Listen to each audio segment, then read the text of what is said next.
NATO chief Jens Stoltenberg has once again called for more weapons to be sent to Kiev.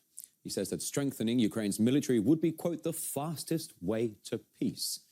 Now, NATO's most dominant member state, that of the United States, has provided tens of billions of dollars in assistance for Kiev, despite some emerging opposition among various American politicians. One of them, Kentucky governor candidate Geoffrey Young, a Democrat, believes that Stoltenberg should be sent to jail for complicity in mass killings. NATO Secretary General Jens Stoltenberg is a mass-murdering war criminal who should be in a prison in The Hague facing 30 years without parole. The U.S. is in trouble. One party is pro-war, imperialistic, 100% corrupt, far-right-wing, and pro-censorship.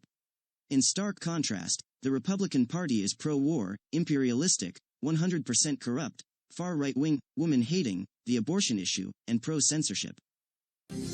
All right, time to learn more and speak to the man himself. Crossing live now to Geoffrey Young. A very warm welcome to you, sir. Thank you so much for coming on the program here on RT International. You do have some pretty strong words about the European military chief. I mean, is it accurate to say that you consider NATO's Jens Stoltenberg to be a war criminal?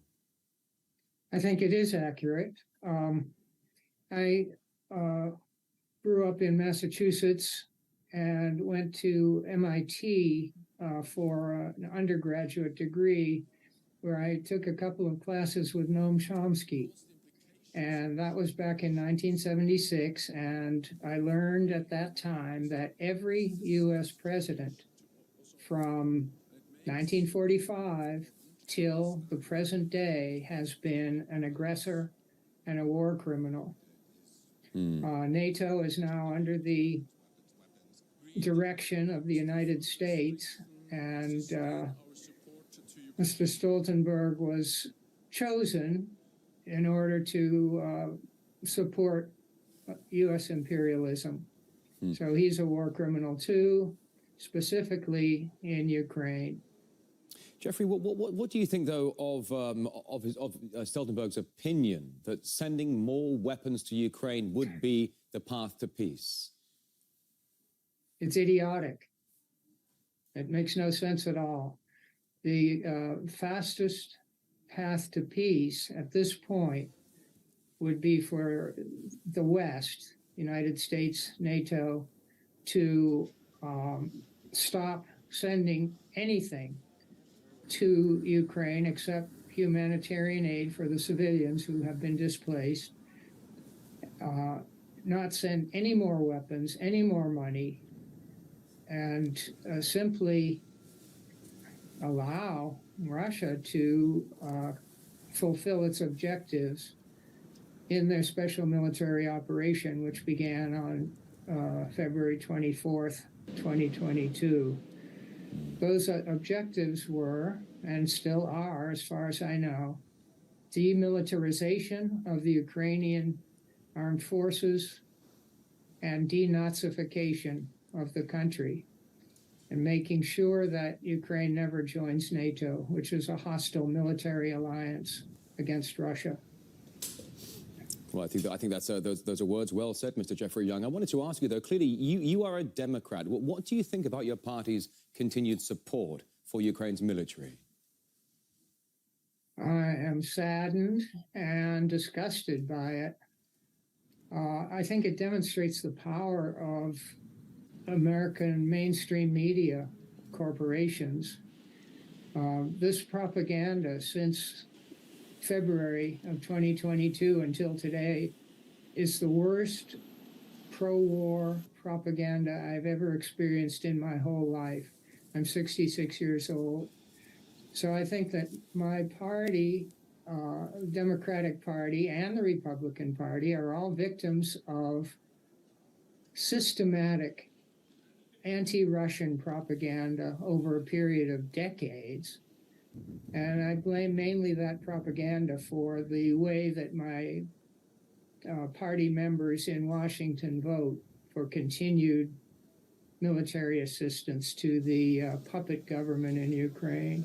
Geoffrey, what do you think about allegations from Russian officials that Ukraine is being used as a proxy staging ground by NATO powers to engage in a war with Russia. Is it a proxy war, do you think?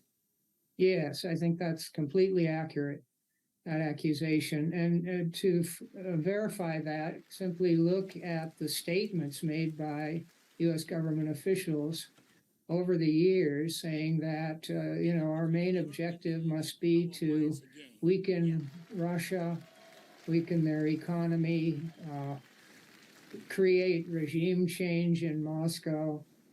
So it's quite open. It's not even a secret in the West that those have been the goals for many, many years. And what's happening is that the United States did not expect the kind of military action that has occurred. The United States was overconfident and thought that it's still the biggest power in the world. That's no longer the case. It's a multipolar world now, and Russia is one of those powers that has stood in the way of Western imperialism in Eastern Europe. Going back over the years, and with you being a politician, Geoffrey, I know you've heard it going back to Nixon and beyond, and then up to JFK, Clinton, Bush, as you all heard them talk about the New World Order. They mentioned it at a number of speeches over the years, and some people say that there are countries in the world in recent years that have said no to the New World Order, and perhaps because of that, they quickly became persona non grata. But you're right, Mr. Young, we are seeing these new geopolitical alliances coming to the fore in the birthing of this new multipolar world. But when it comes to the ongoing conflict in Ukraine, Mr. Young, how long do you think the US will continue to support Ukraine? Could there be a limit for all this funding? Well, there's always a limit. One, the value of the dollar could crash, and we wouldn't be able to afford to send any more weapons or money to Ukraine because we would be in an economic crisis here in the United States. That could happen. Russia could win, which could happen within, a few months or within the next year. By the end of 2023, Russia could be militarily successful. And the limit is in the real world. The limit is not in the realm of media and propaganda. Geoffrey Young, a Democratic Party candidate for governor of Kentucky, a very enlightening conversation with you today. Thank you so much for your time. Thank you. Thank you.